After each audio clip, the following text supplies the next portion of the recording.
All right, in this lesson, I want to show you something that I was asked a lot, and I've made a YouTube video about this that is, I think, the most popular video on my channel these days, which is how to put the inks on a transparent layer if they are not on a transparent layer already.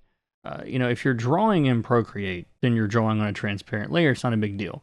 But if you import something like this file, then you have the ink and the white of the paper on the same layer.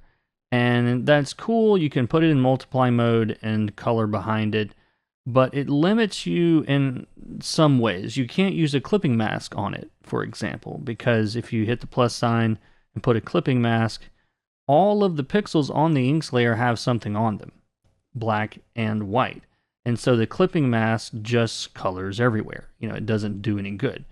But if I had the inks on a transparent layer, then anything I do on a clipping mask will stay stuck to the inks themselves, which is a great way to change the color of the inks.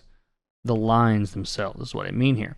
So what we're going to do is, I'm going to turn this off for a second, and actually let me get rid of all of that. So in order to do this, there's a couple of steps involved, and you won't remember them all the first time, but this is how to do it in Procreate alone. In Clip Studio, it's one button. In Photoshop, it's 2 or 3.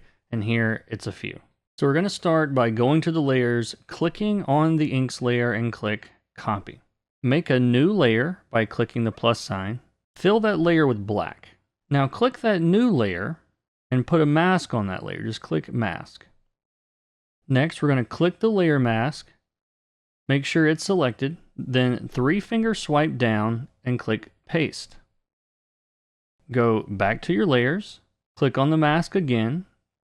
Click invert, then 2-finger pinch the layer mask and the layer you filled with black. That will merge them together.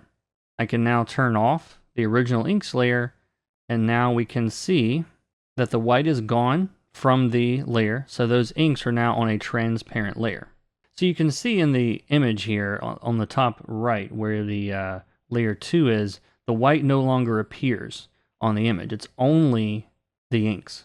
So now if we put a new layer above it and choose clipping mask, and anything I do on that clipping mask is being contained to the inks layer. So this is a really easy way to change the color of the lines. I didn't know exactly where to put this trick, but now you know how to do it.